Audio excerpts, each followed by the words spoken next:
আমি ছোট করে দুইটা খবরের দিকে আপনাদেরকে নজর দিব।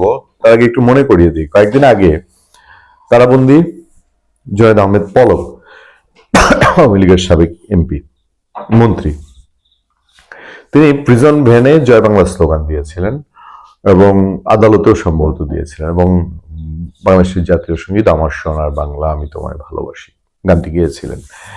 সেই জন্য তাকে কারাগারে তার যে বিশেষ সুযোগ সুবিধাগুলো ছিল, ডিভিশনপ্রাপ্ত সুযোগ সুবিধা, সেগুলো বাতিল করা হয়েছে। তার আত্মীয় স্বজনের দেখা সাক্ষাৎ বাতিল করা হয়েছে।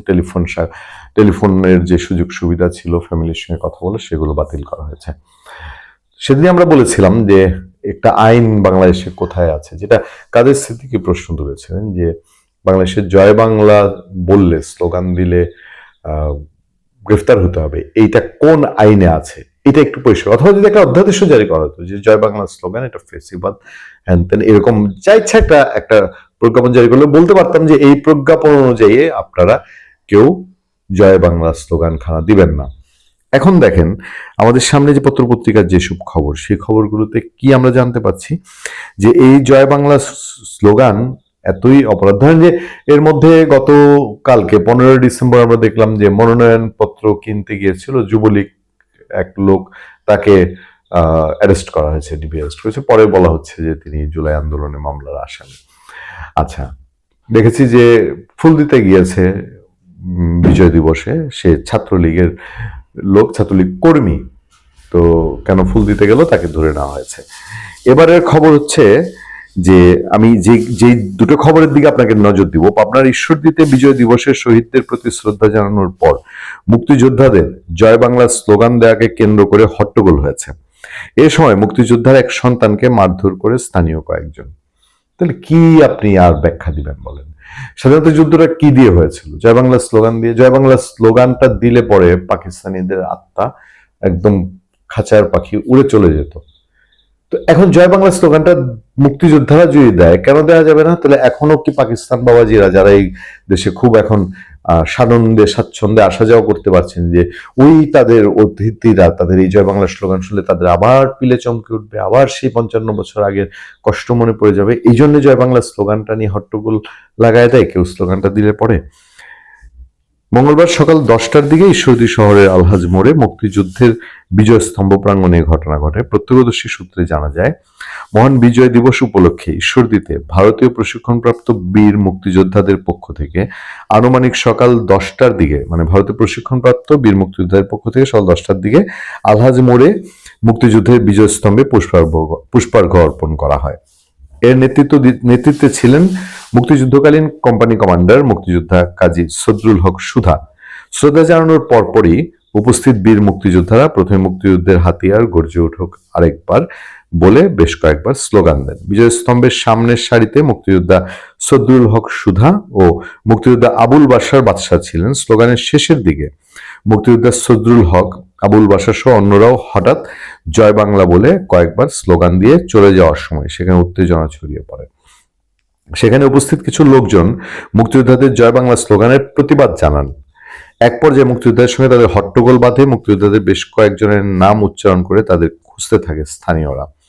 এক পর্যায়ে মোনার হোসেন নামে এক মুক্তিযোদ্ধার সন্তানকে ধাক্কা দিয়ে ফেলে কিল ঘুষি মারে। মানে মুক্তিযোদ্ধাদের না পায় তাদের একটা ছেলেকে, কেন তাদের বাবা জয় বাংলা স্লোগান দিল সেই জন্য ছেলেকে কিল ঘুষি মারে। মুক্তিযুদ্ধকালীন ঈশ্বরদী অঞ্চলে কোম্পানি কমান্ডার কাজী সদরুল হক সুধা বলেন, বীর মুক্তিযোদ্ধারা জয় বাংলা স্লোগান দিতেই পারে। জয় বাংলা স্লোগান তো আওয়ামী লীগ বা অন্য কোনো রাজনৈতিক দলের স্লোগান না। আওয়ামী লীগ নিজেদের হাতিয়ার হিসেবে স্লোগানটি ব্যবহার করেছে। এই স্লোগান মুক্তিযোদ্ধাদের স্লোগান। কিন্তু বিজয়ের স্লোগান দেওয়ার পর কতিপয় ব্যক্তি আমাদের একজন মুক্তিযোদ্ধার সন্তানকে লাঞ্ছিত করেছে, তা অত্যন্ত দুঃখজনক ঘটনা। কারা হামলা চালিয়েছে জানতে চাইলে তিনি বলছেন, কারা এই কাজটি করেছে তাদের আমি চিনতে পারিনি। ভয় পাই এত বলার কথা না। তো এখানে ঈশ্বরদী থানার পুলিশ সুপার প্রণব কুমার বলেন, সকালে ঘটনাটি আমরা সোশ্যাল মিডিয়ায় যতটুকু শুনেছি ততটুকুই, তারপর আর কিছু হয়নি। এ নিয়ে কোনো অভিযোগ কেউ করেনি। অভিযোগ করলে তো নিশ্চিত জয় বাংলা স্লোগান নিয়ে অভিযোগ করলে তখন আবার ওই যে রানী সালমগীরের যে টাইপের ঘটনায় ধরে নেওয়া হয়েছে, তখন বলবে যে এতে করে এই জয় বাংলা স্লোগান দিয়েছেন, এখন এতে করে কি ওই পারের দাদারা মামারা যারা চলে গেছেন তারা একটু উৎসাহিত হলেন কিনা। ছোট্ট আরেকটা খবর আছে, শরীয়তপুরে মুক্তিযোদ্ধার কবরস্থানে আগুন দেওয়ার অভিযোগ। শরীয়তপুর সদর উপজেলার এক বীর মুক্তিযোদ্ধার কবরস্থানে আগুন দেওয়ার অভিযোগ উঠেছে। বিজয় দিবস প্রাক্কালে সোমবার দিবাগত রাতে আঙ্গারিয়া ইউনিয়নের নিয়ামতপুর গ্রামে এই ঘটনা ঘটে বলে অভিযোগ পাওয়া গেছে।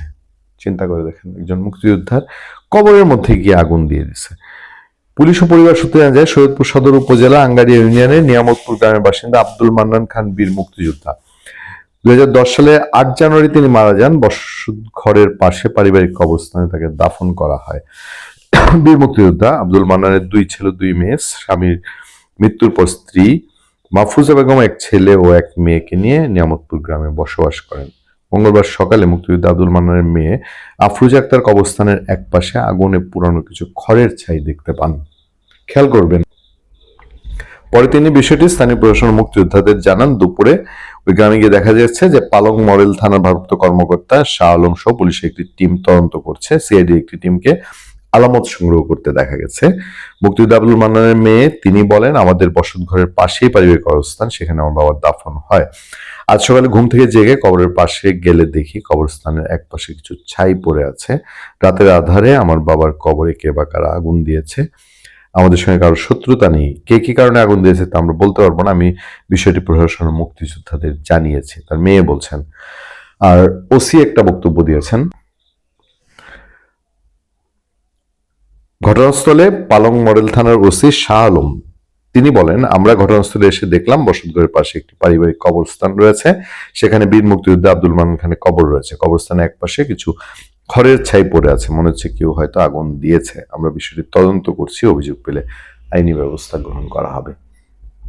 এই যে 2টা ঘটনা, মুক্তিযোদ্ধারা স্লোগান দিল জয় বাংলা বলে, তাদেরকে হট্টগোল টট্টগোল করে খোঁজাখুঁজি করলো, তারপরে কাউরে না পেয়ে এক মুক্তিযোদ্ধার ছেলেকে কিলঘুষি মারলো, আর আরেক মুক্তিযোদ্ধার কবরে আগুন দিল।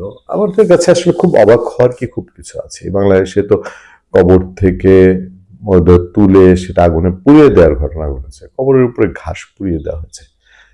বিচার দিয়েছে, দেখা যাক বিচার পাই কিনা। ভালো থাকবেন, সুস্থ থাকবেন। আপনাদের সাথে আমি আতিক রহমান, পূর্ণিয়া।